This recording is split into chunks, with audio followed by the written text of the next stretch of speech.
How's it going, everyone? Welcome back to another vlog. Well, actually, not another vlog, just another video. Today, I just wanted to post a short video. We are about 2 sleeps away from the release of the Unleashed set for Riftbound. Saying that, I just wanted to tackle a couple of things before we get to the unboxing of the Unleashed pack, which will be the next video, and that's something we will vlog. Anyway, I thought maybe doing a short video before then, just to recap on the last month of madness that we've been having, or I've been having at least.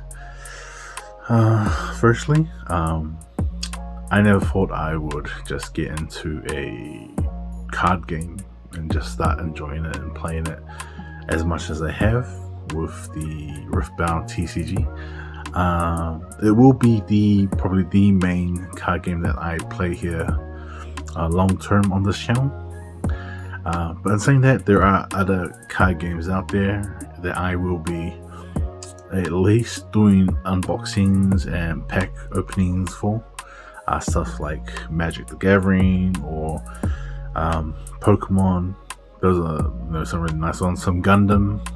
But for the most part, I will be just vlogging my journey into, I guess, semi-competitive for now, because I like to play around with the decks, and in all honesty, trying to build a deck that suits me means I don't have the financial backing to go and buy these $150, $200 cards that would help build my current deck, or even to go and start a whole new deck, which I couldn't fathom doing right now. Maybe in the future, if this channel starts picking up, we can go into that and actually start getting onto the competitive scene. I'm hoping that's what will happen if I keep doing this. Then we can start challenging some of those international players and do well over there. Maybe make top 8 in a regional qualifier. That would be amazing. I would love to at least represent not just myself, but country, New Zealand, on the main stage, and just put it out there. They're like, yeah, there's more than like millions of players in the world for this, even just this one TCG. I believe got players both playing the Chinese version as well as the English version, and I think the combined numbers is in the millions. I could be wrong, could be the hundreds of thousands, but even then, that's still a lot.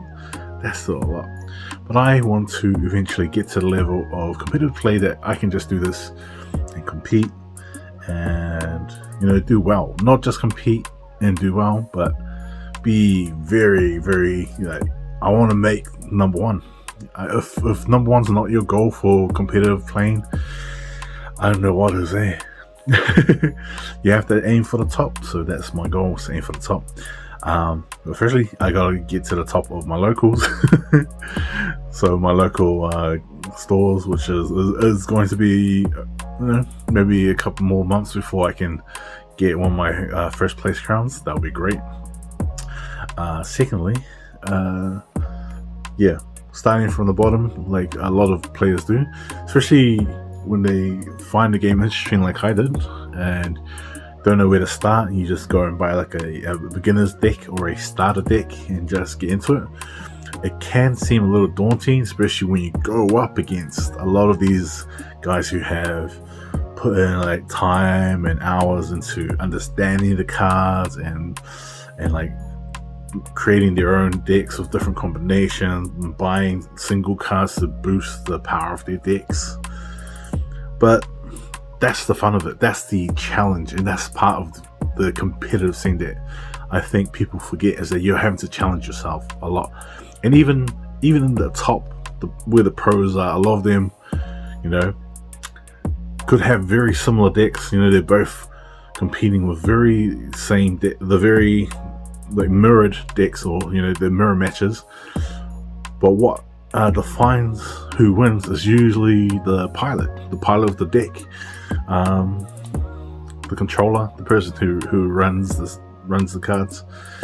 There's RNG behind it. Like there's some luck to what cards you're gonna get from your draw, what you're gonna have in your hand. There's not a lot of luck, but there's a bit of it, enough for you to go, look, cool. I can pilot these cards as best I can, but I don't know where it's going with this. Oh, so so there's enough RNG in the game for you to go, oh, cool. Just my luck that these are the cards I have in my hand. I can use whatever I have though to either win now or win later on, because I got strategies based upon the hours and hours and hours of playtime I've had. So I'm going to go and try and prove that. One, not only am I going to be one of the most strategic players in the game, I'm also going to have probably one of the, I guess people consider very low cost deck in games. Along the way I want to have fun.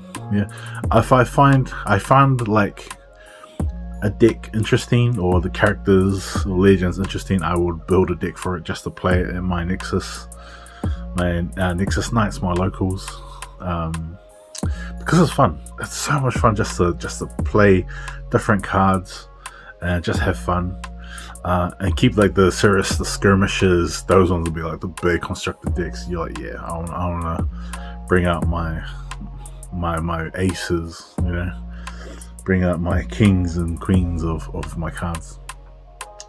But anyway, I've been having fun. It's been a great month for playing TCGs. I am looking at getting some more cards to unpack and stuff. I've got a booster on the way, so it's like I said, we're 2 days away from Unleash. I just had to check that. 2 days away from Unleashed being launched.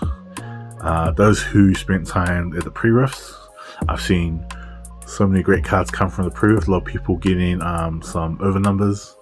I think I've seen maybe 2 signatures. What was the signature I saw?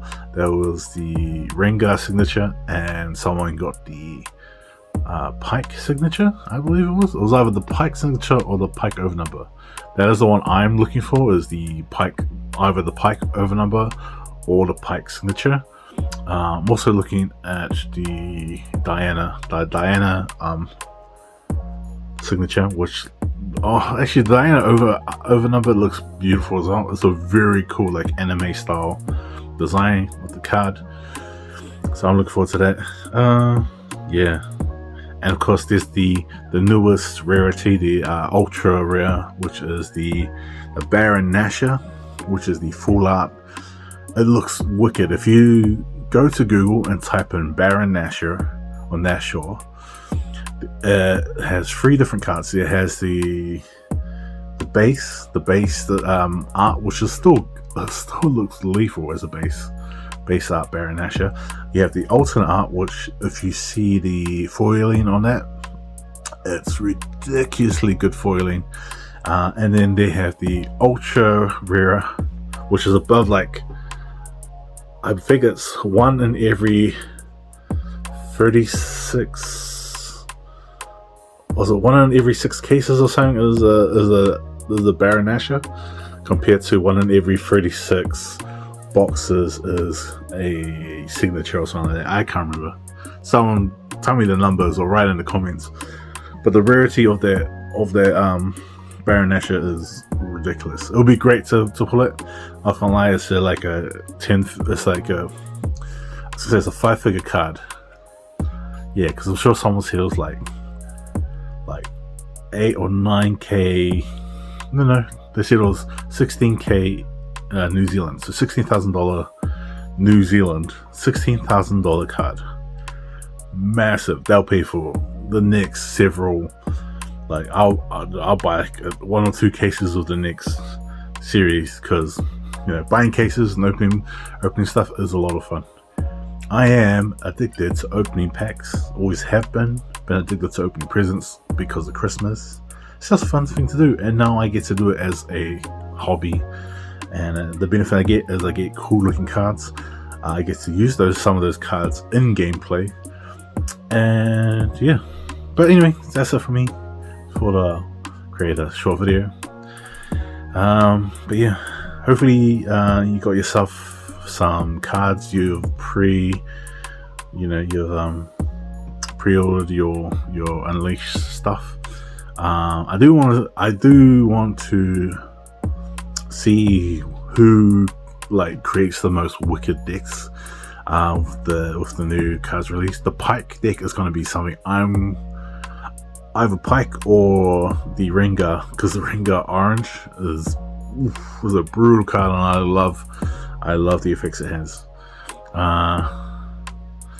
Okay, that's it for me, really. Have a good one, stay safe, have fun, catch you on the next one.